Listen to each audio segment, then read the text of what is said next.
আমাদের প্রেমের কথা চ্যানেলটির সকল প্রকারের পাঠ গল্প দেখতে আমাদের চ্যানেলটি সাবস্ক্রাইব করে পাশে থাকা বেল আইকনে ক্লিক করুন। আমি তোমাকে ভালোবাসবো মৃত্যুর আগ পর্যন্ত। যদি মৃত্যুর পর ভালোবাসার সুযোগ থাকে তাহলে আমি তোমাকেই ভালোবাসবো। কথাগুলো বলতে বলতে জাইন ইসরাতের দুহাত চেপে ধরল। ডান হাত বাড়িয়ে সামনের দিকে কাটা ছোট ছোট চুলগুলো কানের পেছনে গুজে দিল। অনিকা গালে হাত দিয়ে জাইন আর ইসরাতের দিকে চোখ রেখে বলল, হাউ রোমান্টিক, প্রেমে পড়ে গেলাম আমি। তুই যারে দেখিস তার প্রেমেই পড়ে যাস। প্রথমে আরশ, দ্বিতীয় মাহাদি ভাইয়া, তৃতীয় আবির, চতুর্থ নাহিদ, পঞ্চম জাইন, সবার প্রেমে তুই পড়ে গেলি। এটা তোর মন না প্লাস্টিকের বোতল, যা দেখিস তা দেখে প্রেমে পড়ে যাস। অনিকা কিছুটা লজ্জা পেয়ে মুখ ঢাকলো হাত দিয়ে, শব্দ করে হেসে বলল, এটা তুমি ঠিক বলেছ। নুসরাত ভাবসাব নিয়ে নিজের পরনের শার্টের কলার উপরের দিকে তুলে বলল, আমি কখন অঠিক কথা বলি? আমি অলওয়েজ সঠিক কথা বলি। জাইনের চোখ থেকে ইসরাত চোখ সরিয়ে নিয়ে উঠে দাঁড়ালো। নুসরাত অবাক দৃষ্টিতে তাকাতেই বলল, ভালো লাগছে না, তোমরা খেলো। ইসরাত ছাদ থেকে এক সিঁড়ি নিচে নামতে পারল না। জাইন উঠে দাঁড়ালো, হাত উপরে তুলে আড়মোড়ো ভাঙার মতো করলো। তোমারও কি ভালো লাগছে না? জাইন মাথা নাড়ল হ্যাঁ ভঙ্গিতে। ইসরাতের মতো একই উত্তর দিয়ে অগ্রসর হলো সিঁড়ির দিকে। এক সিঁড়ি নেমে পেছনে একবার তাকিয়ে নিচের দিকে দৌড় দিল। ইরহাম গিটার আরশের দিকে এগিয়ে দিল। আরশ ভ্রু কুঁচকে তাকাতেই ইরহাম হেহে করে হেসে বলল, ভাইয়া একটা গান গেয়ে শোনান। পারবো না। হ্যাঁ, আমি এখানে থাকতে তুই ওনাকে কেন বলছিস গান গেয়ে শোনানোর জন্য? এদিকে দে গিটার আমার কাছে, আমি শুনছি। নুসরাত গিটার টেনে নিয়ে এনে একটা একটা করে আঙ্গুলের সাহায্যে শব্দ তুলতে শুরু করলো। গিটারের শব্দের সাথে মিলিয়ে সবাইকে অবাক করে দিয়ে আরশ গম্ভীর গলায় গিয়ে উঠল,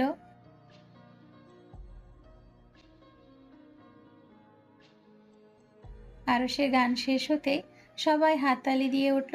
নুসরাত প্রশংসা করতে কিপটেমি করলো না, মন খুলে প্রশংসা করলো আরশের গানের গলার।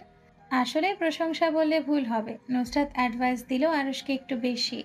আপনি যদি আরেকটু সুর টেনে বলতেন তাহলে আরো ভালো হতো, আর গলার স্বরটা যদি আরেকটু মসৃণ হতো তাহলে আরো ভালো হতো। এরপরেও ভালো লেগেছে, কিন্তু আমার থেকে ভালো গান গাননি। আমি আপনার থেকে আরো ভালো গান গাই। কি গাও তা তো দেখি, গানের ধর্ষণ করে ফেলিস তুই। তুই আসলে বলতে কি চাস? আমি কিছু বলতে চাই না, তোর গানের গলা অনেক ভালো, একদম কাকের মতো। নুসরাত এসবে পাত্তা দিল না, গিটার গলায় পেঁচিয়ে উঠে দাঁড়ালো। সবার থেকে বিদায় নিয়ে সামনের দিকে এগিয়ে গেল।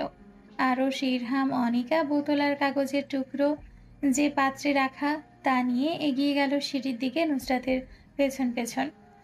এতক্ষণ বসে থাকায় মমর পা ঝিম ধরে গিয়েছে। ধীরে সুস্থে জুতো পরে যেতে চাইল। পেছন থেকে মাহাদি হাত চেপে ধরল। মম চিৎকার করতে চাইল, পরের সেকেন্ডে নিজেকে সামলে উঠতেই মাহাদি মমকে নিজের দিকে ফিরিয়ে নিল। হাত দিয়ে মমর কপালের সামনে চুল অগোছালো করে দিয়ে কানের কাছে নিজের মুখ নিয়ে ফিসফিস করে আওড়ায়, মেবি আমি তোমার জীবনের গুরুত্বপূর্ণ কোনো ব্যক্তি নই, কিন্তু আমি আশা করি যে তুমি যখন আমার নাম শুনবে তখন হালকা হেসে নিজের মনের ভেতর ফিসফিস করে বলে উঠবে, দ্যাটস মাই ম্যান। মাহাদি হালকা হাসলো ঠোঁট বাঁকিয়ে। তা মম দেখল না।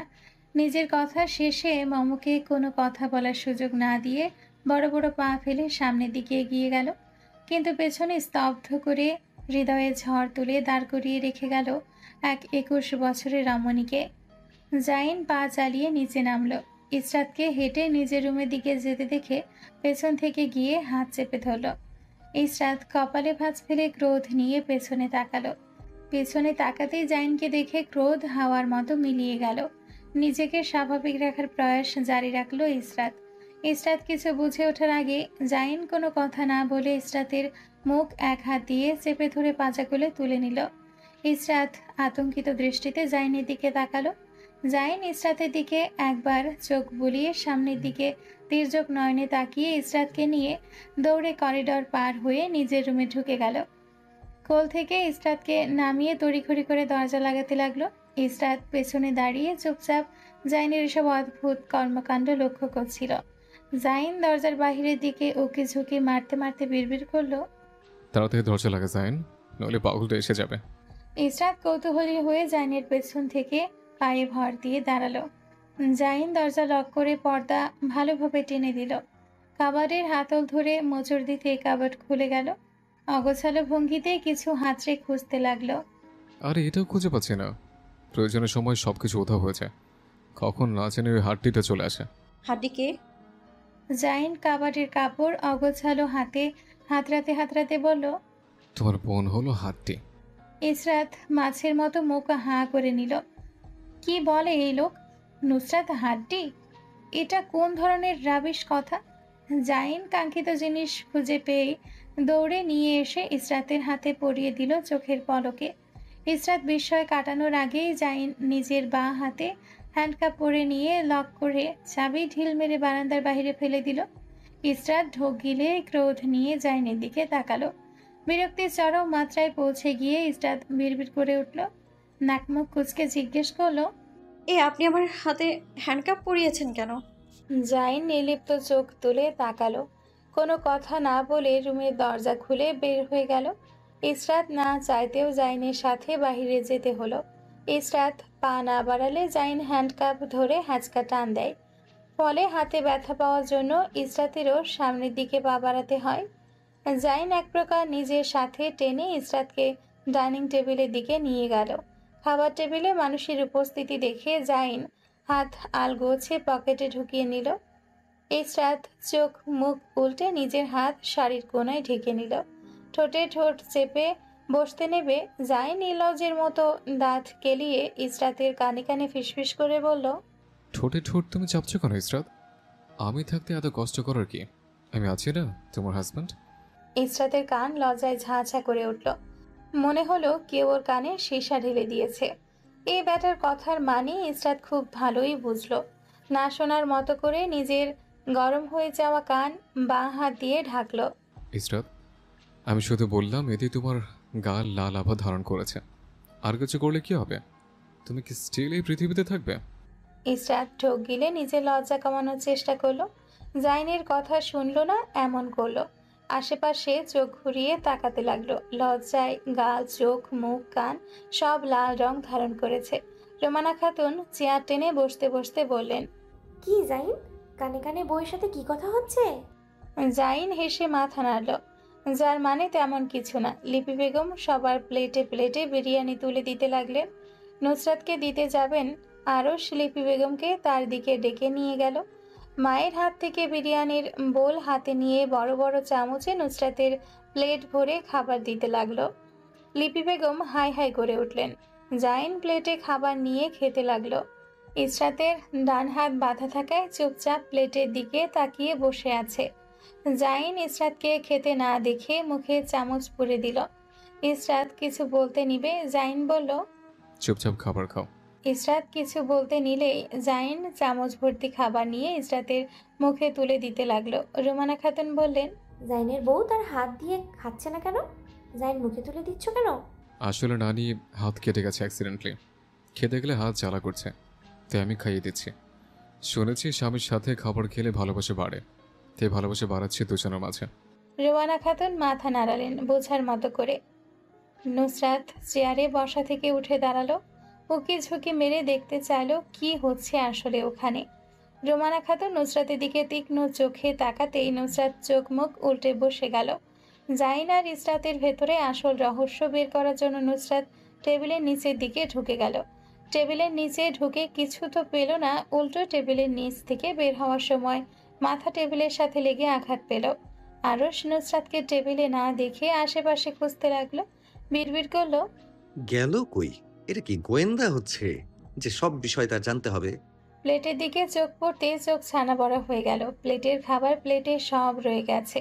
দাঁত খিচে ব্যথা হজম করে যখন উঠতে চাইল নুসরাত, আরশ নুসরাতকে খোঁজার জন্য তখন হাঁটু ভাঁজ করে নিচের দিকে তাকাতে নিল। একই সময় নুসরাত টেবিলের নিচ থেকে আরশের হাঁটুর পাশ ঘেঁষে উঠতে নিল। আরশ হাঁটু ঘুরিয়ে নিচের দিকে ঝুঁকতে নিতে নুসরাতে নাকের সাথে লেগে গেল। হঠাৎ নুসরাতের নাকের সাথে হাঁটুর ঘর্ষণ লেগে নাক পিটপিট করে উঠল। চোখে হালকা পানি জমা হয়ে নিঃশ্বাস বন্ধ হয়ে গেল কয়েক সেকেন্ডের জন্য। নুসরাত শ্বাস নিতে না পেরে টেবিলের নিচ থেকে গলা ফাটিয়ে চিৎকার করে উঠল, আম্মা গো, আমার নাক ফেটে গেল এই আরশের বাচ্চার জন্য। আমার সেনসিটিভ নাকের আজ বিনাশ হয়ে গেল। আমার নাক আম্মা গো। নুসরাতের গগন ফাটানো চিৎকারে হেলদোল হলো না সৈয়দ বাড়ির কারোর। রোমানা খাতুন ব্যস্ত হাতে লাঠি নিয়ে উঠে দাঁড়ালেন। তিনি বুঝলেন না হচ্ছেটা কি এখানে আসলে। আরও সে হাত টেনে বের করতে চাইল নুসরাতকে, কিন্তু নুসরাত গৌ ধরে বসে রইল এখানেই। আরশের পাতানো হাতে দু একটা থাপ্পড় মারল হালকা হাতে। হাত বাড়িয়ে আরশের হাঁটুর ওপরের মাংস চেপে ধরে চিমটি কাটল। আরশ মার খেয়ে হাত ছেড়ে দিল। চিমটি কাটা স্থানে বাম হাত দিয়ে বুলিয়ে খেতে মনোযোগ হলো। যখন ইচ্ছে হয় হবে, বের হোক, তার কি? রোমানা খাতুন চিন্তিত গলায় বললেন, তোর বইয়ের গলার আওয়াজ শুনলাম না, কোথায় ও? নানি চুপচাপ খাও, আছে এখানেই। আরশ কথা বলা শেষ করে খেতে নিতে নুসরাত টেবিলের নিচ থেকে মাথা বের করে চেয়ারে উঠে বসল। রোমানা খাতুন চোখ বড় বড় করে তাকিয়ে জিজ্ঞেস করলেন, তুমি নিচে কি করছিলে? নুসরাত ঠোঁটে ঠোঁট চেপে উত্তর ভাবল। উত্তর সাজিয়ে নিয়ে বলল, আসলে নানি আমার পায়ে মশা কামড় দিচ্ছিল, টেবিলের নিচে ঢুকে মশাগুলো মারছিলাম। নুসরাত কথা শেষ করতে করতে কয়েকবার হাসি দিল নাক চেপে। তারপর আরশের দিকে তাকিয়ে নাক বরাবর থাপ্পড় মারল। খেতে থাকা আরশের গলায় খাবার আটকে গেল। নিঃশ্বাস ফেলতে না পেরে চোখের কোণ লাল হয়ে গেল। তারপর পুরো রুম কাঁপিয়ে হাঁচি দিয়ে উঠল। রোমানা খাতুন লাঠি তুলে নুসরাতকে ইঙ্গিত করে বললেন, স্বামীর গায়ে হাত তুলো, এটা অন্যায়। নুসরাত কথার উত্তর দিতে নিয়ে হাঁচি দিয়ে উঠল একসাথে অনেকবার। আরশের অবস্থা সেম হলো। দুজন হাঁচির অবস্থা বেগতিক দেখে হাঁটা হলো বাহিরের দিকে। মানুষের মাঝখানে বসে হাঁচি দিলে তাদের খেতে অসুবিধা হতে পারে ভেবে নাজমিন বেগম নুসরাতের সচরাচর এরকম অ্যালার্জি বেড়ে গিয়ে হাঁচি দেয়, এজন্য পানি গরম করে নাকে ভাপ দেন যাতে একটু হলেও হাঁচি দেওয়া বন্ধ হয়। প্রথমে মনে করেছিলেন শুধু নুসরাত হাঁচি দিচ্ছে। কিচেন থেকে বের হয়ে যখন দেখলেন নুসরাতের সাথে তাল মিলিয়ে আরশও হাঁচি দিচ্ছে, তখন ওনার মুখ মাছের মতো হা হয়ে গেল। মুখ কোনো রকম বন্ধ করে বড় বলে করে পানি গরম করে নিয়ে আসলেন। আদেশের স্বরে দুজনকে বললেন সোফায় বসতে। আরশ চুপচাপ বসতে চাইল।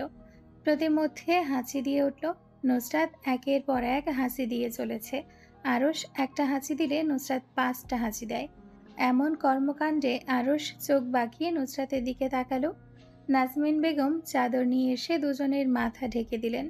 গরম পানির বোল টেবিলের উপর রেখে বললেন, পানি থেকে বের হওয়া গরম ধোঁয়াগুলো টেনে নাও, তাহলে নাকে পিটপিট করা কমে যাবে।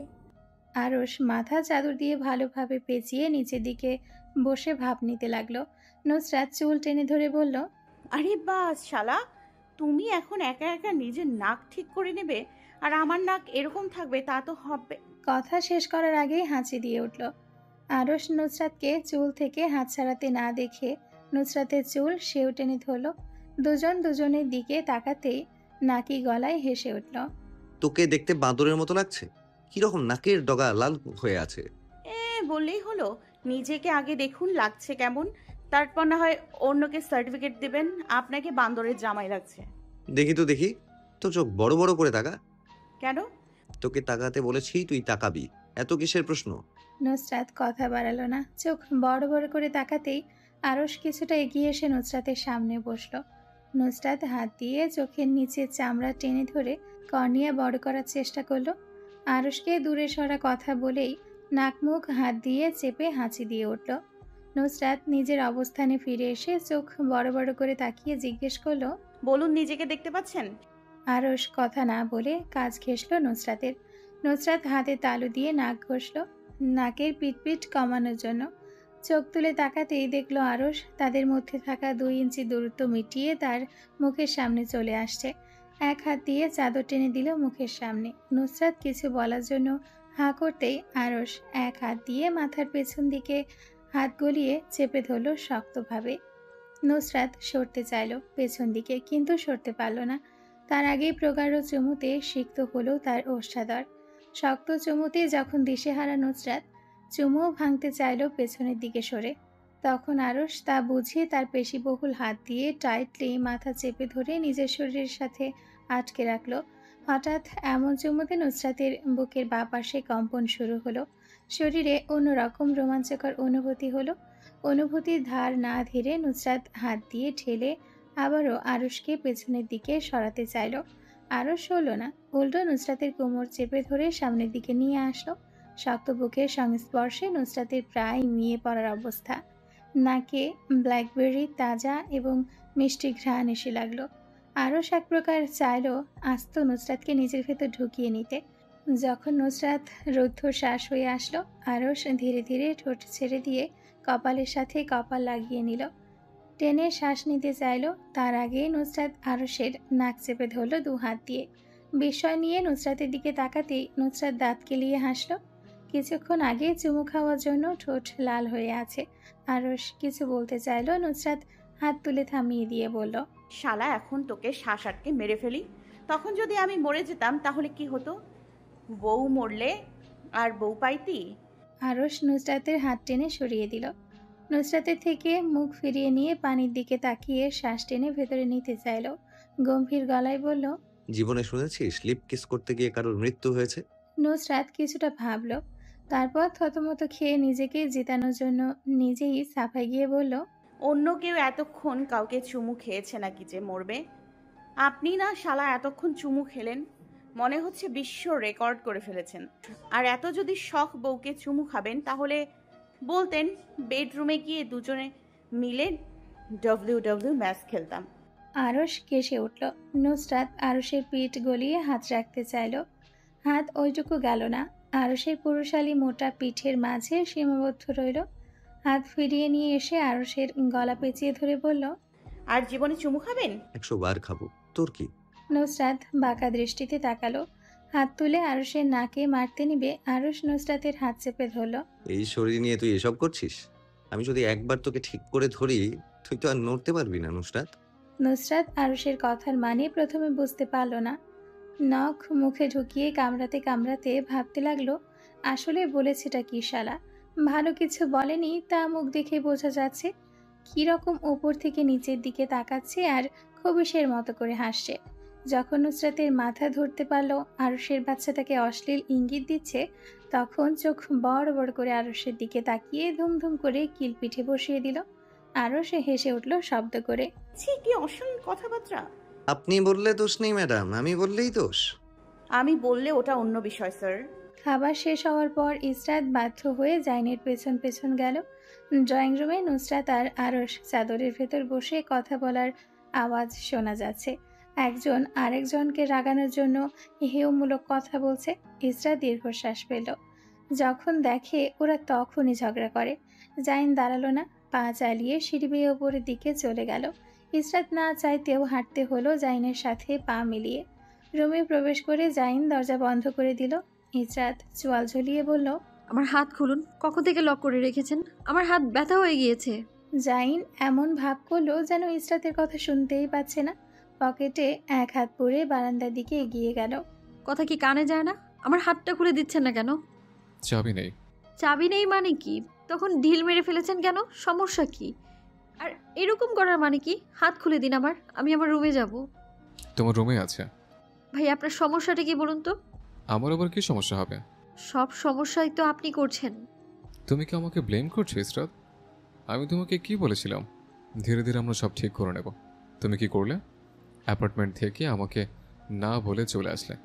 এ তো আমি কিছু বলিনি, কিন্তু তুমি কার পারমিশন নিয়ে বাংলাদেশে এসছ? আমি তোমাকে অধিকার দেইনি যে তুমি আমার সাথে ডিসকাশন ছাড়া দেশে আসবে। জাইন দাঁতে দাঁত চেপে কথাটা বলল। ইসরাত নিশ্চুপ হয়ে জাইনের দিকে তাকিয়ে দাঁড়িয়ে রইল। কথা বলছো না কেন এখন? তোমার বিন্দুমাত্র ধারণা আছে আমি কুকুরের মতো দিন রাত এক করে তোমাকে খুঁজছি? কোথায় কোথায়? জাইন তাচ্ছিল্য করে হাসল। ইসরাতের গাল ডান হাত দিয়ে চেপে ধরে বলল, আর তুমি আমাকে না বলে চলে আসলে। এই তোমার ম্যাচুরিটি? তোর ম্যাচুরিটি গোষ্ঠী গেলে আমার কি অধিকার ওখানে থাকার? ওইটা তো আপনার আর আপনার প্রেমিকার অ্যাপার্টমেন্ট। প্রেমিকা? কেন চিনতে পারছে না মিসেস এমিলিকে? জাইন কপালে ভাঁজ ফেলে চোখ তীক্ষ্ণ করে নিল। রোজ গলায় বলল, কি হচ্ছে আমেলির সাথে? ইসরাত কোনো কথা বলল না, মুখ ঘুরিয়ে দাঁড়িয়ে রইল। জাইন পৈশাচিক হাসি হেসে ইসরাতের মুখের দিকে ঝুঁকে ঠোঁট বাঁকিয়ে ডিপ গলায় বলল, আরে কথা বলছো না কেন? তুমি বলবে নাকি আমি অন্য ব্যবস্থা নিব? ইসরাত জাইনের দিকে শান্ত চোখ তুলে তাকালো। জাইন ইসরাতকে কথা বলতে না দেখে গাল চেপে নিজের দিকে ফেরালো। ইসরাত গাল থেকে হাত ছাড়ানোর চেষ্টা করলো। জাইনের মতো সুঠাম দেহের ব্যক্তির কাছে নিজেকে নিজের কাছে চুনোপুটি মনে হলো। জাইন মুখ চেপে ধরায় মাথা তুলে উপরের দিকে ইসরাতের তাকাতে হলো। অনেক সুন্দর করে অনেকবার জিজ্ঞেস করেছে, লাস্ট বারের মতো বলছে, তুই বলবি নাকি আমি মুখ খোলাবো আমার পদ্ধতিতে? একদম তুই তো করে করবেন না। 100 বার করবো। তুই দেশে আসলি কেন? তোকে আমি টাইম দেইনি আমার সাথে বুঝে পড়ার জন্য? তুই আমার পারমিশন নিয়েছিলি? তোর সাথে যে আমি এতক্ষণ সুন্দর করে কথা বলেছি, এটা তোর ভাগ্য। তোর জায়গা অন্য কেউ হলে থাপড়ে গাল লাল করে দিতাম। ইসরাত বিস্ময়ে মুখ হাঁ করে নিল। এটা কোন জাইন? এত অ্যাগ্রেসিভ আচরণ করছে কেন? জাইন ইসরাতের তোলা আঙ্গুল মুচড়ে দিয়ে বলল, একদম আমাকে আঙুল দেখাবে না। তোর এই আঙুল আমি হালকা টোকা দিলে ভেঙে যাবে। এবার বল ভালো ভালো, দেশে আসছিস কেন? ইসরাত ঠোঁটে ঠোঁট চেপে দাঁড়িয়ে রইল। জাইন ইসরাতের মাথা চেপে ধরে নিজের দিকে নিয়ে এসে বলল, তুই চাচ্ছিস আমি কিছু একটা করি, তাই না? এর জন্য মুখ বন্ধ করে বসে আছিস। Okay, done. I am kissing your lips and whatever happens next will be entirely your responsibility. Israt জাইনের এমন কথায় থতমত খেল। ঢোক গিলেই কিছু বলতে নিল। Your time is up. মৃদু বাতাসের সাথে তাল মিলিয়ে জাইন পা বাড়ালো ইসরাতের দিকে। ইসরাত চোখের পাতা ফেলে নড়বড়ে পায়ে পেছনের দিকে সরে গেল। জাইন এক পা বাড়ালো, ইসরাত এক পা পেছন দিকে সরে গেল। জাইন একেবারের জন্য ইসরাতের থেকে চোখ সরালো না। মিষ্টি গন্ধ পুরো বারান্দায় ছড়িয়ে গেল। জাইন নিজের 29 বছরের কামনা বাসনা শিকল ছেড়ে বের হয়ে আসলো। আকাঙ্ক্ষা নিয়ে চেপে ধরল নিজের বিবাহিত স্ত্রীর ঘাড়। চোখের পলকের সাথে দুটো ওষ্ঠাধরের একসাথে মিলন হলো। শক্ত চুমুতে সিক্ত হলো দুটো ঠোঁট। চুমুর সাথে নিজের ক্ষোভ মেটানোর জন্য জাইন হালকা কামড় মারতে লাগলো। নিজেকে সামলাতে যখন ইসরাত ব্যস্ত, তখন ঠোঁটে চিনচিনে ব্যথার জন্য মুখ দিয়ে ব্যথাতুর শব্দ করলো। জাইন চুমু ভেঙে ইসরাতের উদ্দেশ্যে বলল, ইট সাউন্ডস গুড। লজ্জায় ইসরাতের গাল লাল হয়ে গেল। জাইনের হাত থেকে নিজেকে ছাড়ানোর চেষ্টা করলো। জাইন ছাড়ল না, উল্টে প্রয়োজনীয় স্পেস পাওয়ার জন্য ইসরাতকে ঠেলে বারান্দার রেলিংয়ের সাথে চেপে ধরল। জীবনে প্রথম কোনো পুরুষের সান্নিধ্যে এসে ইসরাতের বুক আশঙ্কায় কেঁপে উঠল। বুকের ভেতরের স্বাভাবিক গতিতে চলতে থাকা নরম মাংসপিণ্ড ধুকপুক করে উঠল। শরীরে কাঁপন অনুভূত হলো। অসারতায় ইসরাতের পা প্রায় ভেঙে আসলো। নিজেকে সামলানোর চেষ্টা করলো মেয়েটা, হয়তো পারল না। জাইন হ্যান্ডকাপ পরা হাত কোনো রকম করে ইসরাতের কোমরের কাছে নিয়ে বেষ্টনী তৈরি করলো, যাতে ইসরাত পড়ে না যায়। শ্বাস নেওয়ার কষ্ট হওয়ায় জাইন ঠোঁট ছেড়ে দিয়ে সরে দাঁড়ালো, কিন্তু কোমর আর ঘাট থেকে হাত একটুও সরালো না। জাইন নির্লজ্জের মতো দাঁত কেলিয়ে বলল, I love your lip taste. Israt লজ্জায় লাল গাল নিয়ে চোখ নিচের দিকে দিল। জাইন ইসরাতের থুতনি তর্জনী আঙ্গুলের সাহায্যে ওপরের দিকে তুলে বলল, টাইম ওয়েস্ট না করে তাড়াতাড়ি বলো কি হয়েছিল সেদিন। আমি আরেকবার টেস্ট করতে চাই। ভ্রু তুলে ইশারা করলো ঠোঁটের দিকে। ইসরাত ঠোঁট কামড়ে দাঁড়িয়ে রইল। জাইন ইসরাতের দিকে পা বাড়িয়ে বলল, তুমি বলবে? বলছি তো, এভাবে হুমকি কেন দিচ্ছেন? তোমাকে হুমকি না দিলে কাজ হয় না। একটা প্রবাদ আছে না, সোজা আঙুলে ঘি না উঠলে আঙুল বাঁকাতে হয়। এটা তোমার জন্য প্রযোজ্য। আমার কাছে তাই মনে হচ্ছে। আপনার এমিলি বলেছিল ওটা ওর অ্যাপার্টমেন্ট। আমি আত্মসম্মানহীনের মতো ওখানে পড়ে আছি, তাই আমি বের হয়ে এসেছি ওর অ্যাপার্টমেন্ট থেকে। জাইন রাগে চুল টেনে ধরল। থুতনিতে হাত বোলাতে বোলাতে বলল, আরে তুমি গাধা নাকি? ও বললো ওটা ওর অ্যাপার্টমেন্টে, আর তুমি চলে আসলে আত্মসম্মান দেখিয়ে। ওটা আমার অ্যাপার্টমেন্ট। আমি মাসে মাসে এর ট্যাক্স দিই। এততে ইউরো সরকারকে ট্যাক্স দিই, আর আমার পাশে এসে আমার বউ কি বের করে দিল, আর আমি জানলামই না।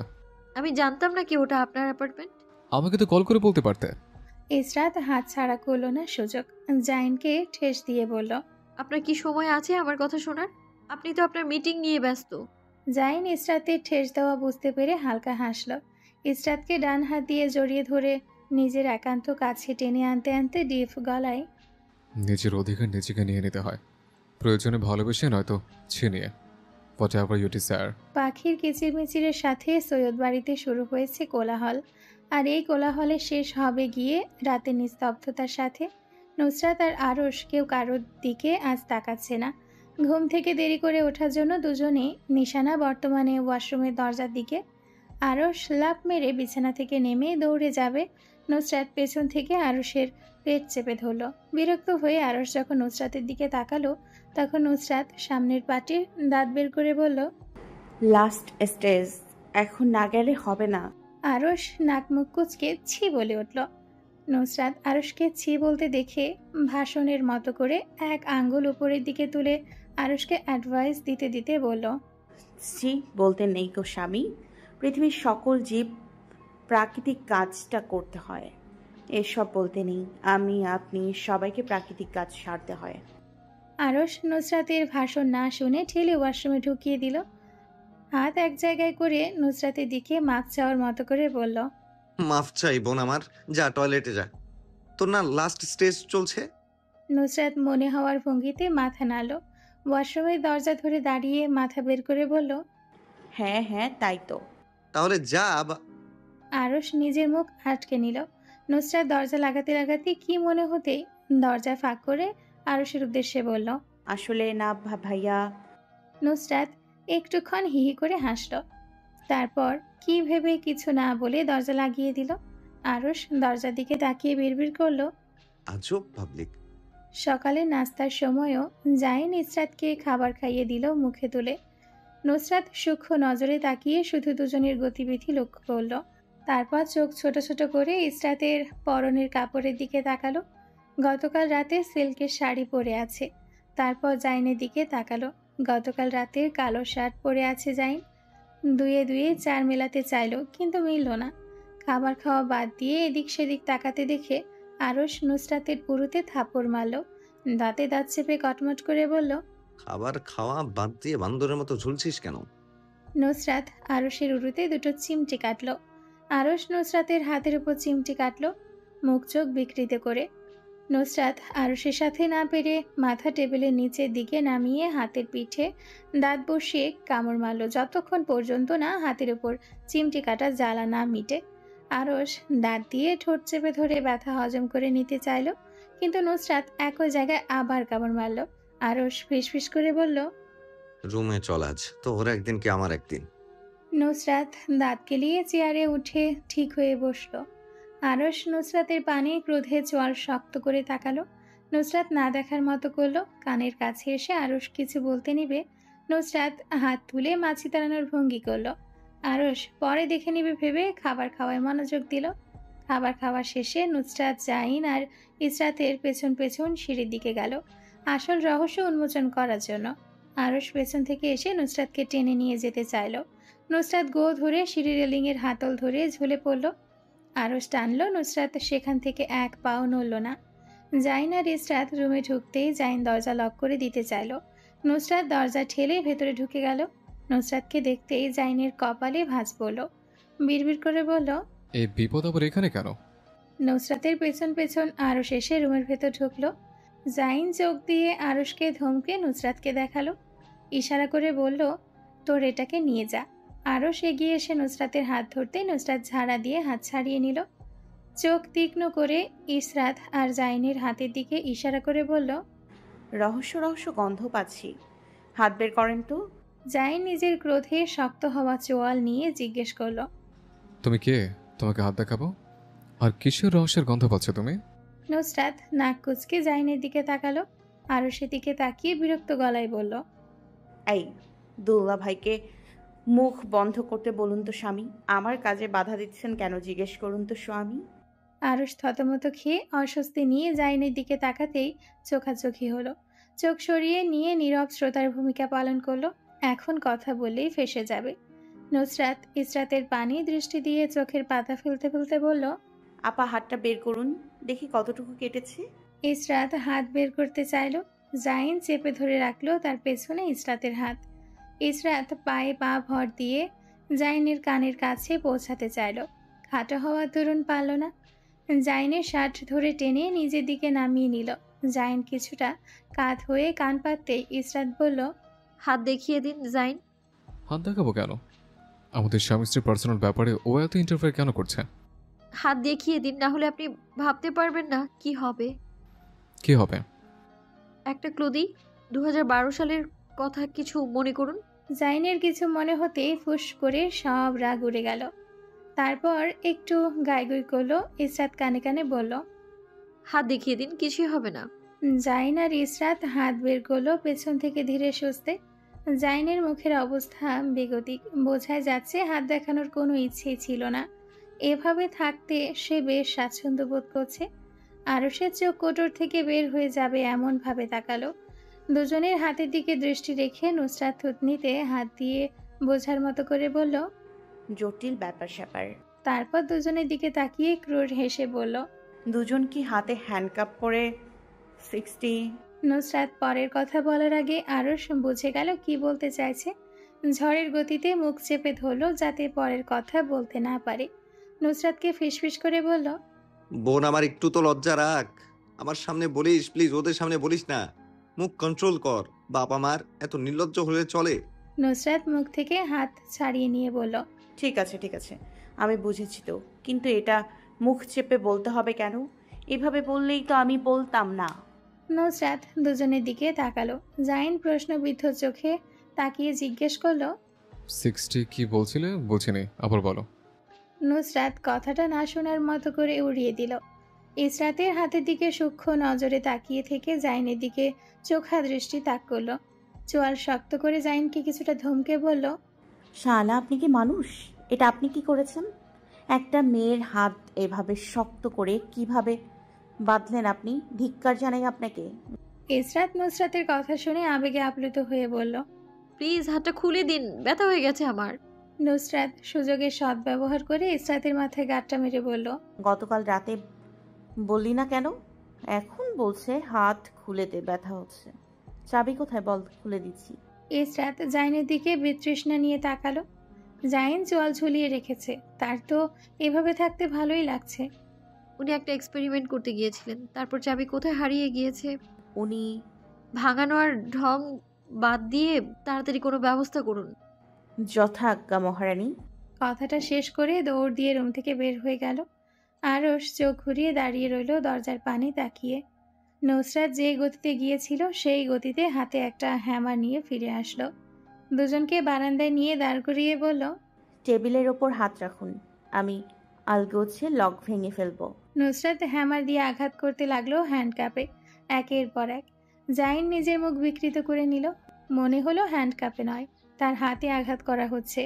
হ্যান্ডকাপ বাঁকা হয়ে গেল, তবুও খুলল না। নুসরাত বিড়বিড় করে গালি দিয়ে উঠল, শালা ভাঙবে তবু মচকাবে না। জাইন বারবার চোখ দিয়ে ইশারা করে বলল আরশকে না ভাঙার জন্য। চোখ দিয়ে দেখালো দরজার দিকে।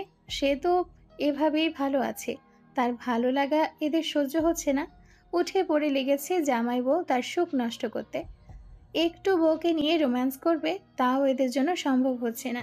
এভাবে হলে তো চলবে না, কিছু ব্যবস্থা করতে হবে। আরশ জাইনের ইশারা পাত্তা না দিয়ে নুসরাতের হাত থেকে হ্যামার নিয়ে আঘাত করলো শক্তি দিয়ে। এক আঘাতেই ভেঙে গেল হ্যান্ডকাপ, চূর্ণ বিচূর্ণ হয়ে চারদিকে ছড়িয়ে পড়ল। নুসরাত শেষ পর্যন্ত হ্যান্ডকাপ ভাঙতে দেখে খুশিতে লাফ মেরে উঠল। দেখে মনে হলো কোনো যুদ্ধ জয় করেছে। আরশ হ্যামার হাতে নিয়ে নুসরাতের পানে তাকাতেই দেখলো বেতের চেয়ারের ওপর উঠে লাফ দিচ্ছে, আহা হা করে হাসছে হ্যান্ডকাপ ভাঙতে দেখে। খুশি উল্লাস শেষে নুসরাত হাত পাতলো ইসরাত আর জাইনের দিকে। জাইন ভ্রু বাঁকালো। ইসরাত ধরতে পারল নুসরাত কি চাচ্ছে। শান্ত গলায় বলল রুমে যেতে। নুসরাত ইসরাতের সামনের হাত গুটিয়ে নিল। জাইনের সামনের হাত এখনো আছে। জাইন ঠোঁট কামড়ে বলল, কি? আমরা স্বামী স্ত্রী এত কষ্ট করলাম, তার পাওনা দেন। তোমার কাছে আমার আমেরিকান এক্সপ্রেস রয়েছে, এখনো ফেরত দাওনি। নুসরাত মনে হওয়ার মতো মাথা নাড়ল। আরশ চোখ বড় বড় করে তাকিয়ে জিজ্ঞেস করলো, তুমি তোমার ব্ল্যাক কার্ড ওকে দিয়েছো? জাইন হ্যাঁ ভঙ্গিতে মাথা নাড়তেই আরশ চিন্তিত গলায় মৃদু চিৎকার করে উঠল, আরে তোমার সব টাকা এই মহিলা উড়িয়ে দেবে। পাওনি আর মানুষ, এই মহিলাকে দিয়েছো তোমার ব্ল্যাক কার্ড। একটাই জীবন, একটু তো এনজয় করবে, করুনিক। একমাত্র শালি আমার, দুমাত্র ভাইয়ের বউ, ত্রিমাত্র বোন আমার। এতই সম্পর্ক, একটা তো কিছু দেওয়া উচিত। নুসরাত খুশি হয়ে জাইনকে জড়িয়ে ধরতে গেল হাত বাড়িয়ে। জাইনও সাদরে জড়িয়ে ধরতে চাইল, কিন্তু মাঝখান থেকে আরো শেষে দুজনের মাঝে দাঁড়িয়ে গেল। নুসরাতকে এক প্রকার টেনে নিয়ে গিয়ে নিজের পাশে দাঁড় করালো। জাইনকে কিছুটা আদেশ দিয়ে বলল, আমার বউকে জড়িয়ে না ধরে নিজের বউকে জড়িয়ে ধরো। আমি আছি আমার বউকে জড়িয়ে ধরার জন্য। এত জেলাস আরস, নিজের ভাইয়ের উপর জেলাস, নট ব্যাড। দেখিস জ্বলতে জ্বলতে না নিজে জ্বলে যাস। ইসরাত তাড়াহুড়ো করে বের হতে লাগলো জাইনের রুম থেকে। নুসরাত নিজের হাত আরশের কাছ থেকে ছাড়িয়ে ইসরাতের পেছন পেছন গেল। যাওয়ার আগে দরজার সামনে দাঁড়িয়ে আরশের উদ্দেশ্যে চোখ মারতে ভুলল না। কনফারেন্স রুমে গম্ভীর মুখ নিয়ে চোখে চশমা এঁটে আরশ বসে আছে।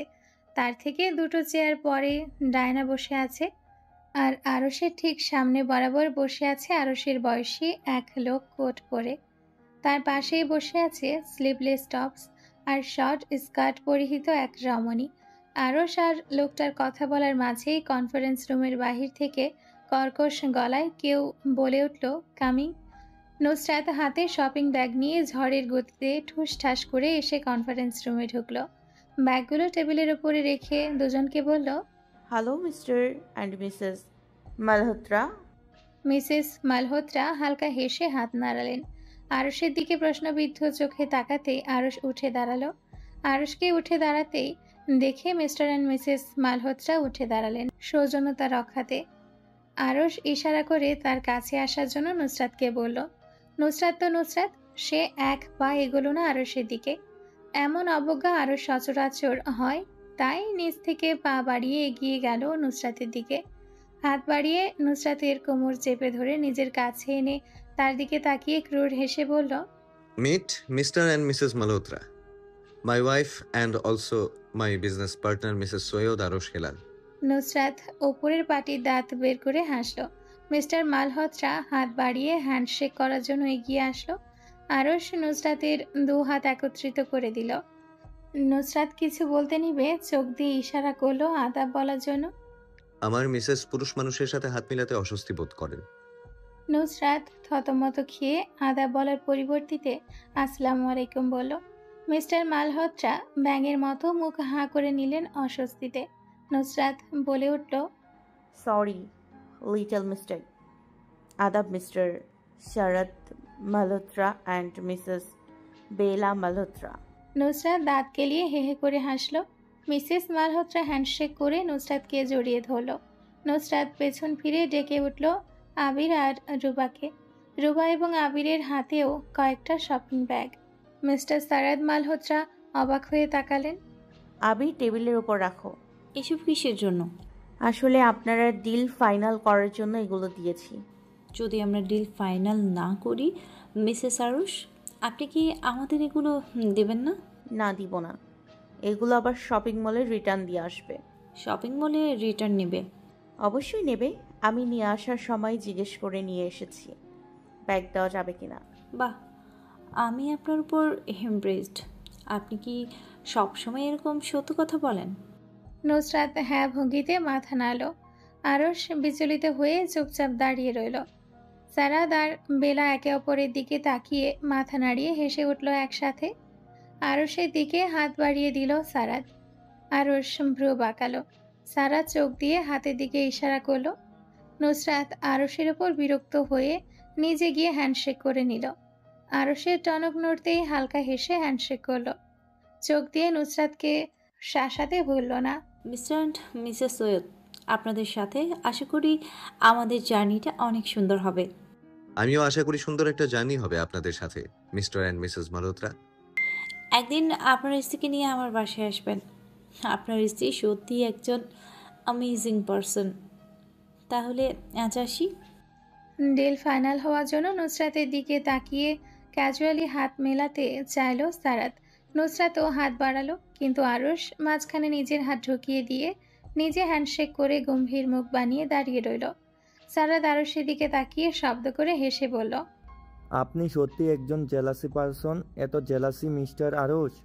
এই দেখুন, আমার ওয়াইফ আছে, আমি কেন আপনার স্ত্রীর দিকে নজর দিব? এত জেলাস হবেন না। বেলা সারাতের কথায় সারাতকে জড়িয়ে ধরে হেসে উঠল। সারাত একটু থেমে নুসরাতের দিকে তাকিয়ে বলল, মিসেস সৈয়দ, আমি কি এবার জিনিসগুলো নিয়ে যেতে পারি? নুসরাত মাথা নাড়ালো হ্যাঁ ভঙ্গিতে। তারপর বিদায় নিয়ে বের হয়ে গেল তারা। নুসরাত সামনে এগিয়ে দিতে চাইল। সামনের দিকে পা বাড়াতেই পেছন থেকে হাত টানার মতো অনুভব হলো। চোখ ঘুরিয়ে তাকাতেই দেখলো আরশ তার হাত চেপে ধরে দাঁড়িয়ে আছে মুখ লটকিয়ে। নুসরাত হাত ছাড়ার কথা বলল। আরশ নির্লিপ্ত চোখে একবার তাকিয়ে গ্লাস দিয়ে আবৃত জানালার দিকে এগিয়ে গেল, সাথে টেনে নিয়ে নিজের সাথে গেল নুসরাতকে। জানুয়ারি মাস প্রায় শেষের দিকে হঠাৎ করে ঝিরিঝিরি বৃষ্টি শুরু হয়েছে। ইসরাত জানতো না কি আজ বৃষ্টি হবে, তাহলে এই সাদা রঙের কুর্তি পরে আসতো এখানে। জাইন ছাউনির নিচে দাঁড়িয়ে ইসরাতকে কখন থেকে ধমকে যাচ্ছে, কেন আজ সাদা কাপড় পরেছে। সাদা কাপড়ে বৃষ্টির ফোঁটা পড়ায় পেছন থেকে অন্তর্বাসের ফিতা দেখা যাচ্ছে। জাইন ইসরাতকে নিজের সামনে দাঁড় করিয়ে রেখেছে। এরপরও মানুষের বারবার তাদের দিকে ফিরে তাকাতে দেখে নিজের পরনের গ্রে কালার শার্ট খুলে ইসরাতকে পরিয়ে দিল। ইসরাত হাঁ করে তাকিয়ে থাকলো। জাইন ইসরাতের এমন দৃষ্টি দেখে টিটকিরি মেরে বলল, এভাবে বেশি হট লাগছে। ইসরাত ওপর নিচ মাথা নাড়াতে গিয়ে নিজেকে থামালো। ঠোঁট কামড়ে হাসি আটকানোর চেষ্টা করে দাঁড়িয়ে রইল। জাইন ইসরাতকে লজ্জা দেওয়ার জন্য বলল, হাসছো তার মনে লাগছে। নিজেকে কি মনে করেন আপনি? হট মনে করি। কে বলেছে এটা আপনাকে যে আপনি হট? কেউ বড় লাগে নাকি? আমি জানি। বললেই হলো মিস্টার জাইন। হ্যাঁ, বললেই হলো, কারণ আমার সামনে দাঁড়িয়ে থাকা ব্যক্তিটি আমাকে নিজে মুখে বলেছে এই কথা। ইসরাত প্রথমে বুঝতে পারল না, যখন বুঝলো জাইন তার কথা বলছে তখন লজ্জায় গা লাল হয়ে গেল। জাইন কথা হাস্যরস মিশিয়ে বলল, দেখেছ, আমি ঠিক বলেছি। তুমি আমাকে হট মনে করো, তাই তো গাল লাল হয়ে গেছে। হ্যাঁ মনে করি। এবার মুখ বন্ধ করুন। কখন থেকে গলা ফাটিয়ে চিৎকার করছেন আপনি হট? দুনিয়ার সব মানুষ জেনে গেছে যে আপনি কেউ একজন বলেছে আপনাকে আপনি হট। আর এরকম সেন্ডো গেঞ্জি পরে দাঁড়িয়ে আছেন, মানে নিজেকে কি প্রমাণ করতে চাচ্ছেন আপনি? জাইন ঝুঁকে ইসরাতের ঘাড়ের কাছে নিজের থুতনি রাখলো। কোমর থেকে উদর পর্যন্ত দু হাত দিয়ে পেঁচিয়ে ধরলো। গলার আওয়াজ নিচে নামিয়ে ফিসফিস করে বলল, সৈয়দ বাড়িতে পিনপতন নীরবতা। দরজা খোলা লাগানো, শুধু ঠাস ঠাস শব্দ হচ্ছে। পর্দা সরিয়ে ইসরাতের রুমে মাথা ঢোকালো নুসরাত। চারিদিকে চোখ ঘুরিয়ে সেখানেও কিছু পেল না। মুখের অবস্থা বিকৃতি করে বুকের কাছে হাত ভাঁজ করে চোয়াল ঝুলিয়ে বসে রইল সোফার ওপর। আরশ রুম থেকে ফ্রেশ হয়ে খাবার খাওয়ার জন্য নিচে নামলো। নুসরাতকে চোখ মুখ বিকৃতি ঘটিয়ে বসে থাকতে দেখে চিন্তিত গলায় জিজ্ঞেস করলো, কি হয়েছে? এভাবে নাক মুখ তুলে বসে আছিস কেন? নুসরাত কথার উত্তর দিল না। আরশ কিচেনের দিকে যেতে যেতে বলল, ভাত খেলে আয়। খাবো না। কেন খাবি না? শরীর খারাপ? না, তাহলে? একটা সিরিয়াস বিষয় হয়েছে। কি সিরিয়াস বিষয়? আসলে ইসরাতকে বাড়িতে কোথাও খুঁজে পাওয়া যাচ্ছে না। এটা কোনো সিরিয়াস বিষয় হলো? নুসরাত বিস্ময়ে চোয়াল ঝুলিয়ে ফেলল। এটা সিরিয়াস বিষয় নয়। জাইন ইসরাত দুজন বাড়ি থেকে উধাও, আর এর কাছে মনে হচ্ছে না সিরিয়াস বিষয়। নুসরাত ব্যথাতুর গলায় বলল, এটা কোনো সিরিয়াস বিষয় আপনার কাছে মনে হচ্ছে না? ইসরাত আর জাইন বাড়ি থেকে উধাও, দুজনের রুম খালি পড়ে আছে। অবশ্যই না, রুম খালি পড়েই তো থাকবে, কারণ ইশরাত আর জাইন চা বাগানে ঘুরতে গেছে। নুসরাত 360 ডিগ্রি অ্যাঙ্গেলে চোয়াল ঝুলিয়ে হাঁ করে তাকিয়ে আরশের দিকে বাংলা সিরিয়ালের মতো চিৎকার করে বলল, না, এ হতে পারে না, আমি বিশ্বাস করি না। আরশ নুসরাতকে পাত্তা না দিয়ে কিচেনে চলে গেল। প্লেটে ভাত বেড়ে নিজের জন্য নিয়ে এসে সোফাতে বসতে যাবে নুসরাত বলল, আপনি আমাকে আগে বলবেন না? এটা কেন তোকে বলতে হবে? নুসরাত রাগী চোখে তাকালো আরশের দিকে, কথা বলল না। আরশ আদেশের স্বরে বলল, যা গিয়ে ভাত খা, এখানে বসে ঢং করা বন্ধ কর। খাবো না। কেন? আপনার উপর আমি রাগ করেছি। আরশ বিস্ময়ে চোয়াল ঝুলিয়ে ফেলল। হাঁ করা মুখ হাত দিয়ে বন্ধ করে বলল, আমি আবার কি করেছি যে আমার উপর তুই এত রাগ করেছিস? আপনি কি করেননি বলুন? আপনি বলেননি ওরা চা বাগানে গিয়েছে? আমাকে একবার না সেধে 1 প্লেট ভাত নিয়ে চলে আসছেন শুধু নিজে খাওয়ার জন্য। আর কি বলবো আপনাকে, আপনার মানবতা দেখে আমি স্পেসলেস। মানবতা এই পৃথিবীতে আর বেঁচে নেই। তুই ওরা ওখানে গিয়েছে আগে জানলে কি করতি? এটা এখন জিজ্ঞেস করছেন, আগে জিজ্ঞেস করলেন না কেন? আরশ নুসরাতকে এত কথা বলতে দেখে হাত জোর করে মুখের সামনে নিয়ে বলল, মাফ কর আমার মা, তোকে জিজ্ঞেস না করা আমার ভুল হয়েছে, আর এখন জিজ্ঞেস করে ভুল করেছি। নুসরাত চোখা দৃষ্টিতে তাকালো। আরশের দিকে ভ্রু বাঁকা করে তাকিয়ে বলল, আচ্ছা এখন বলি, আমি ওদের দুজনের মাঝখানে বসে ওখানে যেতাম, একা একা যে গেল ওদের বিউটিফুল বিউটিফুল কাপল পিক এখন কে তুলে দেবে? আমি গেলে তো দু একটা পিক তুলে দিতাম। তুই ওদের মাঝখানে বসে যাবি কেন? কাবাব মে হাড্ডি বলে কথা আছে না, আমি ওটাই হতাম। আপনি এই কথা আগে বলেননি কেন? ওরা চা বাগান গিয়েছে, তাই আপনার উপর আমি রাগ করেছি। আচ্ছা রাগ করে থাক, কিন্তু ভাতটা খা গিয়ে। ভাতের ওপর রাগ করলে তারা তো ফিরে আসবে না। নুসরাত থুতনিতে হাত রেখে ভাবলো সত্যিই তো, সে না খেলে তো ওরা ফিরে আসবে না। আরশ শালাটা ঠিক কথাই বলেছে। সামনের দিকে তাকিয়ে দেখলো আরশ শার্টের হাতা গোটাচ্ছে যাতে খাবার খাওয়ার সময় খাবারের মশলা শার্টে না লাগে। নুসরাত হাত বাড়িয়ে আরশের কোল থেকে প্লেট ছো মেরে নিয়ে আসলো। আরশের কোলের ওপর পা রেখে নিজের পেছনে কুশন রেখে আরাম করে বসলো। আরশ হতবিহ্বল হয়ে নুসরাতের দিকে তাকিয়ে কিছু জিজ্ঞেস করতে নিবে নুসরাত থামিয়ে দিয়ে বলল, কথা বলবেন না তো? আপনার গলা থেকে কথা বের হলেই মনে হয় আপনি হাউ মাউ করে কথা বলছেন। কান ব্যথা করছে, সাথে এখন কথা শুনতে ইচ্ছে করছে না। কিন্তু আমার খাবারের প্লেট তুই নিলি কেন? কারণ এটা আপনার শাস্তি। এখন আমি আপনার খাবার খাবো আর আপনি বসে বসে দেখবেন আমার খাবার খাওয়া। আরশ কথা বলতে নিতেই নুসরাত ঠোঁটে আঙ্গুল দিয়ে চুপ দেখালো। আরশ মুখ গম্ভীর করে বসে রইল। নুসরাত পা নাচিয়ে শুয়ে ভাত মাখাতে লাগলো। আরশ গম্ভীর গলায় বলল, হাত ধুয়ে খা। আমি এসেই হাত ধুয়েছি, এখন কেন আবার হাত ধুবো? চুপ করে বসুন তো, আর এত কথা না বলে আমার পা দুটো তো টিপে দিতেই পারেন। আরশ গম্ভীর চোখে তাকিয়ে চুপচাপ পা টিপে দিতে লাগলো। নুসরাত আরশকে হাতের ইশারায় কাছে রাখলো। আরশ কাছে আসলো না, চুপচাপ নিচের দিকে তাকিয়ে কোলের উপর রাখা নুসরাতের পায়ের আঙ্গুল টেনে দিতে লাগলো। নুসরাত উঠে বসে আরশের কোল থেকে পা নামিয়ে আসন পেতে সোফায় বসলো। এক লোকমা ভাত এগিয়ে দিল আরশের দিকে। আরশ চোখা দৃষ্টিতে তাকিয়ে রইল। আরে আমি হাত ধুয়েছি, আপনি চিন্তা করবেন না, আমার হাতে একটু ময়লা নেই। যদি সন্দেহ থেকে থাকে তাহলে খাবার খাওয়ার পর একটু স্যানিটাইজার খেয়ে নেবেন, কেমন? আরশ হতবিহ্বল হয়ে গেল। নিজেকে বুঝ দিল নুসরাতের পক্ষে সবকিছুই সম্ভব, এইসব তার জন্য নর্মাল ব্যাপার। নুসরাতের দিকে তাকিয়ে হাঁ করতে নিবে নুসরাত নিজেই খেয়ে নিল। তারপর বোকার মতো হেসে বলল, আসলে আপনি খাচ্ছেন না তো, তাই আমি খেয়ে নিলাম। এরপর এক লোকমা ভাত দিয়ে 1 থেকে 3 গুনবো, তার মধ্যে খেয়ে নিন। আরশ বিস্ময় কাটিয়ে নুসরাতের দিকে তাকিয়ে রইল। নুসরাত 1 2 বলল। আরশ ভাবলো 3 বলার পর ভাত খাবে, কিন্তু নুসরাত 2 বলে এই লোকমা খেয়ে নিল। আরশ ইয়া বড় হাঁ করে বলল, এই লোকমানা আমাকে দিবি? দিলাম তো, আপনি খাননি। সময় শেষ করেছেন হাঁ করে তাকিয়ে, আমার কি দোষ? তুই তো 3 পর্যন্ত গুনবি বললি। 3 গোনার প্রয়োজন মনে করি না, 3 বলতে বলতে 4 সেকেন্ড হয়ে যাবে। এইবার দিব, শেষবারের মতো হাঁ করে তাকিয়ে থাকবেন না, ফট করে খেয়ে নেবেন। নুসরাত ভাত ভালো করে মাখিয়ে আরশের দিকে বাড়িয়ে দিল। আরশ শান্ত চোখে তাকিয়ে থাকলো নুসরাতের বাড়ানো হাতের দিকে। বুকের ভেতর ঢিপ ঢিপ শব্দ হচ্ছে তার। হৃৎপিণ্ডের অস্বাভাবিক ধুক ধুক শব্দ আরশের কানে লাগলো। নুসরাতের দিকে একবার দ্বিধা নিয়ে তাকালো। নুসরাত কি গুনছে তার বুকের ভেতর ধুক ধুক ঢোল পিটিয়ে চলা হৃৎপিণ্ডের ধ্বনি? তার এই অস্থিরতা কি নুসরাত অবলোকন করছে? না করলে না করুক, সে বেঁচে যাবে। হায় আল্লাহ, এসব কি হচ্ছে তার সাথে? বুক কাঁপছে কেন? এ কেমন অনুভূতি? তুই ফেঁসে গিয়েছিস আরশ। এখান থেকে বাঁচার আর কোনো উপায় নেই তোর। নিজের হারের জন্য প্রস্তুতি শুরু কর। সময় শুরু হচ্ছে এখন, এই মুহূর্ত থেকে। নুসরাত নির্লিপ্ত হয়ে বসে তার দিকে তাকিয়ে আছে। চোখ দিয়ে ইশারা করছে ভাতের লোকমা মুখে নেওয়ার জন্য। আরশ বুকের বাপার শার্টের ওপর থেকে চেপে ধরলো যাতে শব্দ বাহিরে বের না হয়। বিড়বিড় করলো, আমি ফেঁসে গিয়েছি। যেই সেই ফাঁসা ফাঁসিনি, কারোর মায়ায় ফেঁসে গিয়েছি।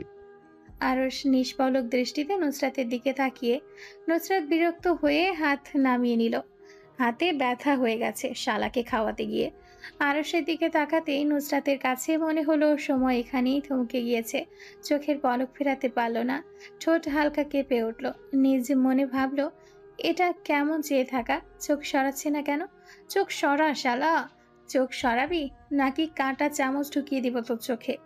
নুসরাতের এত কথার পিঠে আরশ চোখ সরালো না। সরাবে কিভাবে? সে কি শুনতে পাচ্ছে নাকি নুসরাতের মনোভাব? তাকে নিয়ে কি ভাবছে। আর সে দৃষ্টির কবলে পড়ে নুসরাতের প্লেটে রাখা হাত থরথর করে কেঁপে উঠল। পেটের ভেতর এক আলাদা উষ্ণতা অনুভব করলো। ঠোঁট চেপে নিজেকে ঠিক রাখার চেষ্টা করলো, হয়তোবা ঠিক রাখতে পারল না। একই সময় একই দিনে দুই নরনারী একে অপরের প্রেমে পড়ল। প্রকৃতিতে গুঞ্জন শুরু হলো। হয়তো বুঝতে পারলো দুজন পাল্লা দিয়ে ঝগড়া করা, মারামারি করা, একজন আরেকজনকে হেয়মূলক কথাবার্তা বলা মানব মানবী দুজনের প্রেমে পড়েছে। বাহিরে পাল্লা দিয়ে বাতাস আর ধুলা বইতে লাগলো। আকাশে বিদ্যুৎ চমকানো শুরু করলো। কিছুক্ষণ পরপর শব্দ করে মেঘ ডেকে উঠল। মেঘের গুরুম গুরুম শব্দে সোফায় বসে থাকা নুসরাত হালকা কেঁপে ওঠে, নিজের হুঁশে ফিরল। বাহিরের দিকে তাকাতেই দেখলো ঝড় বৃষ্টি শুরু হয়েছে। আরশকে হাঁ করে এখনো তাকিয়ে থাকতে দেখে নুসরাত বজ্র কণ্ঠে চিৎকার করে বলল, এভাবে তাকিয়ে আমাকে গেলা বন্ধ করুন, চুপচাপ ভাত গিলুন। আরশ নুসরাতের চোখে গম্ভীর চোখে তাকালো। নুসরাত বিরক্ত আর অস্বস্তি নিয়ে অগোছালো দৃষ্টি ফেলতে লাগলো। আরে ভাই, এভাবে তাকাচ্ছেন কেন? আমার গা রিরি করছে। চোখ ফিরান, ওদিকে তাকান। এভাবে তাকালে মানুষ তো অস্বস্তি বোধ করবে, চোখ খুলে পড়ে যাবে। এভাবে তাকালে চোখ বন্ধ করুন। আরশ একইভাবে তাকিয়ে রইল। তার এভাবে তাকিয়ে থাকতে ভালো লাগছে। এখন থেকে সে এভাবেই তাকিয়ে থাকবে। নুসরাত বাঁ হাত বাড়িয়ে আরশের মাথা সোজা করে দিল। বাঁ হাত দিয়ে চোখ চেপে ধরে মুখে ভাতে লোকমা তুলে দিল। তারপরও মনে হলো আরশের চোখ ঢাকা অবস্থায়ও তার দিকে তাকিয়ে তার পুরো শরীর স্ক্যান করছে। নুসরাত শক্তি দিয়ে আরশের চোখ চেপে ধরল। ভাত মুখে দিতেই আরশ কামড় মারল আঙুলের ডগায়। নুসরাত মুখ চোখ বিকৃত করে আরশের চুল টেনে ধরার প্রস্তুতি নিতেই আরশ বলল, সকালে যে কামড় মেরেছিলি তার শোধ নিলাম। নুসরাত চোখ ছেড়ে দিয়ে চুল টেনে ধরল। আরশ প্রচুর বিরক্তির স্বরে বলল, তুই যেখানে সেখানে চুল টেনে ধরবি না তো, আমার ব্যাড ফিল আসে। কি কি কি আবার বলুন, বুঝতে পারিনি। তুই এভাবে চুল টেনে ধরবি না। If you pull my hair it gives me an intense sensation of ecstasy. You shameless. Yuck. কিসের ইয়াক? তুই জিজ্ঞেস করেছিস, আমি শুধু বলেছি। এখানে ইয়াক বলার কি আছে? বাদ দে, খিদে লাগছে। নিজে নিজে খাও, আমি পারবো না। নুসরাত উঠে চলে যেতে চাইল। আরশ নুসরাতকে জোর করে সোফায় বসিয়ে হাত দিয়ে উরুত চেপে ধরল। হাত টেনে নিজের মুখের ভেতর ঢুকিয়ে নিল। তোকে বলেছি আমি খাইয়ে দেওয়ার জন্য, তুই খাইয়ে দিয়েছিস। এবার তুই পুরো প্লেটের খাবার খাইয়ে দিয়ে যাবি। তার আগে এখান থেকে এক পাও নড়তে পারবি না। নুসরাত অনীহা নিয়ে খাইয়ে দিতে লাগলো আরশকে। আরশ খাবার খাওয়ার সময় একবার হলে হাতে কামড় মারে, তো একবার হলে আঙ্গুলে এমনভাবে জিহ্বায় স্পর্শ করে যে নুসরাতের পুরো শরীর শিরশির করে ওঠে। নুসরাত খাবার খাওয়ানো শেষে প্লেট নিয়ে যাবার সময় বিড়বিড় করে বলল, শালা বদমাস, সুযোগ সন্ধানী। যখন সুযোগ পায় তখন গালে ঠোঁটে চুমু খায়, না হলে কামড় মারে। তুই যদি চাস বেবি, আমি আবার তোর ওই ঠোঁটে চুমু আর কামড় খেতে চাই, আর না চাইলে কথাটা বলে আরশ অধর প্রসারিত করল। নুসরাত কিচেন থেকে গালি ছুল আরও দু একটা আরশের উদ্দেশ্যে। আরশ গায়ে মাখল না নুসরাতের গালিগুলো, হেসে উড়িয়ে দিল। ইসরাত এবং জাইন অনেকক্ষণ ধরে ছাউনির নিচে দাঁড়িয়ে আছে। এতক্ষণ প্রায় সবাই চলে গিয়েছে, দু একজন ছাড়া। জাইন আর অপেক্ষা করল না, ইসরাতকে আদেশের স্বরে বলল, এখানে অপেক্ষা করে আর কোনো কাজ নেই, চলো বৃষ্টিতে ভিজে বাড়ি ফিরতে হবে। ইসরাত বৃষ্টির পানি হাত দিয়ে স্পর্শ করতেই দেখল ঠান্ডা বরফ পানি। বুকের ভেতর থরথর করে কেঁপে উঠল।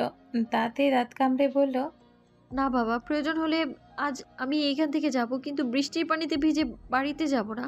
উফ, কি ঠান্ডা পানি। আসো, কিচ্ছু হবে না। তুমি যতটা ঠান্ডা পানি ভাবছো ততটা ঠান্ডা পানি নয় এটা। ইসরাত এক পা এগোলো না। জাইন ইসরাতের দিকে ক্ষিপ্ত চোখে তাকিয়ে পা বাড়িয়ে এগিয়ে আসলো।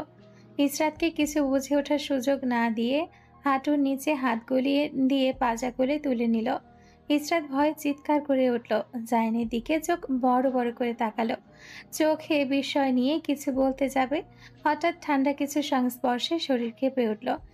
ইসরাত মুখ দিয়ে হু হু করে শব্দ করল, don't make noise like this. ভাই? বিকজ। জাইন চুপ হয়ে গেল। ইসরাত প্রশ্নবোধক চাহনি দিল। জাইনকে কথা বলতে না দেখে হাত দিয়ে পেঁচিয়ে ধরল গলা। ঠোঁটের আগায় হাসি এনে বলল, বিকজ কি, তাড়াতাড়ি বলুন। জাইন মাথা কিছুটা ঝুঁকিয়ে ইসরাতের কানে কানে কিছু বলতেই ইসরাতের ঠোঁট ফাঁক হয়ে গেল। জাইনের পিঠে কিল বসিয়ে বলল, ছি, আপনি কি অশ্লীল আর নির্লজ্জ।